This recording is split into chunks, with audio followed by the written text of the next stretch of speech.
You ready? Ready to do it? Yeah, I remember. Right. I think I beat you before. I don't remember it that way, but it could be. You never know. I'm very pro-sportsmanship. You know that. I don't like trash talking. I don't like that stuff. But you know what? I'm against what we've fallen into where everybody's afraid to say anything. So that's why, listen to this. There's a little dust-up with the Padres and Dodgers over the weekend. Jurickson Profar thought the Dodgers were throwing at him. Here's what Will Smith, the Dodgers catcher, had to say after the game. He took offense to Cutter inside. Yeah, he was just staring at Stoney. I felt like I needed to say something, just stand up for Stoney. I thought the whole thing was kind of, silly, stupid. I don't know what his deal was.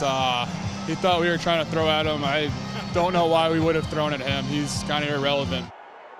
So he called Jurickson Profar irrelevant, which is like to his game plan, he's being honest. No, he's wrong. Jurickson Profar is a very useful player. He's on the All-MLB Now team. He's got good process, contact. He doesn't chase. So, no, he's good. But I appreciate someone keeping it real, and I know Smith will take heat and probably never do this again.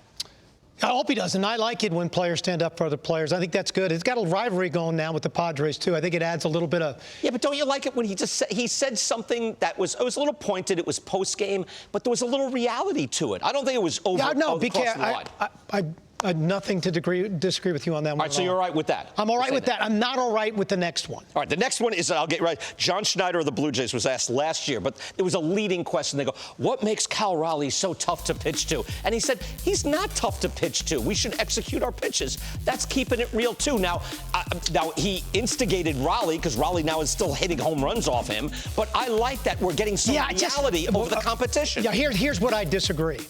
When the manager speaks, there's always unintended consequences to everything that he says. Again, I don't know the whole context. You clear some of it up for me.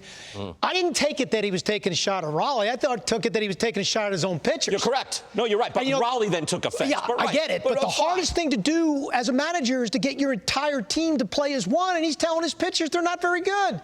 Well, sometimes you have to tell them, hey, by the way, you got to tell them personally. You don't need to tell them publicly. All right, well, maybe sometimes you get a message across. You know what this makes it, though? It makes baseball interesting. It does. I like baseball being interesting instead of, well, we all did a great job and they're just great on the other side. After a while, it's like, can we have it a little bit of reality? And that's what I like about these two incidents. That's what I like. All right, next thing. And I asked this, Joe Madden, quickly.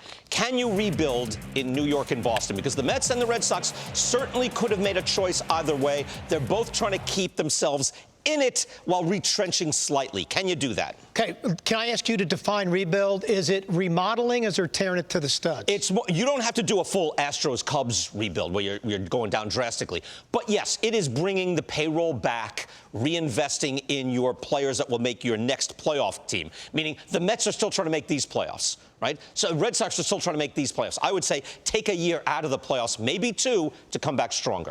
Yes, I think you can do that. I don't think you can take it down to the studs, and let me explain why. The remodeling or the rebuild that happened in Baltimore, Houston, and Chicago, you can't do in today's game with the draft lottery.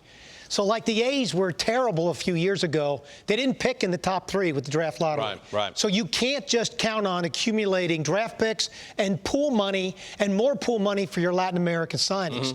So you can't do that anymore in today's game. Number 2, the risk that you run in rebuilding is you don't get it right. Like if you tear it down to the stubs and you miss on your picks, any of them, you're not going to get it right.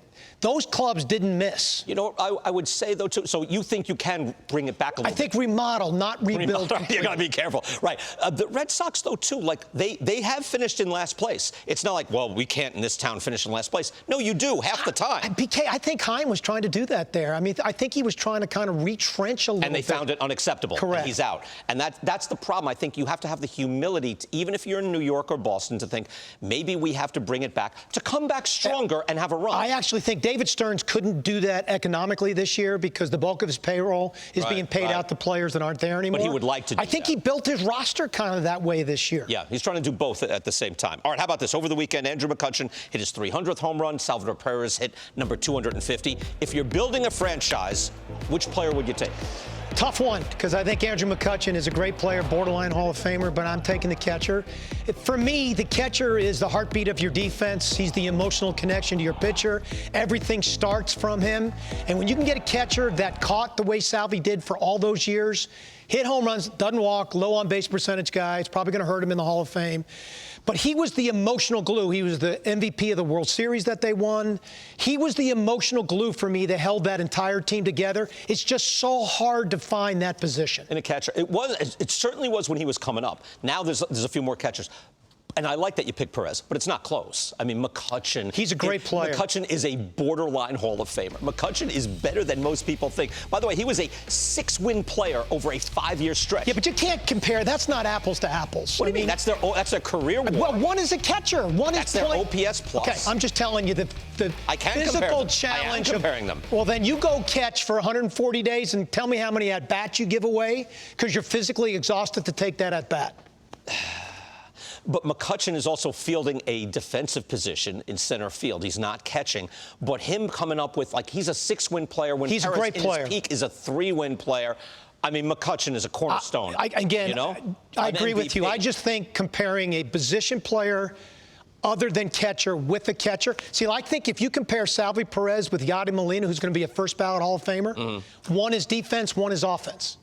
And so I think Salvi's got a heck of a case, too, to put himself in a position to be a Hall of Famer, too. Well, I like your argument from it's very sabermetric in positional scarcity, right? Because you're not comparing apples to apples. You're right. I think that the gap, though, is so overwhelming offensively that I'm going McCutchen easy, but I know what you're saying. Yeah, I just feel like the level of how you compare a catcher should be so much lower in the Hall of Fame debate. Oh, yeah. Because I agree there. You are physically giving up so much of yourself mentally and physically to try to hit.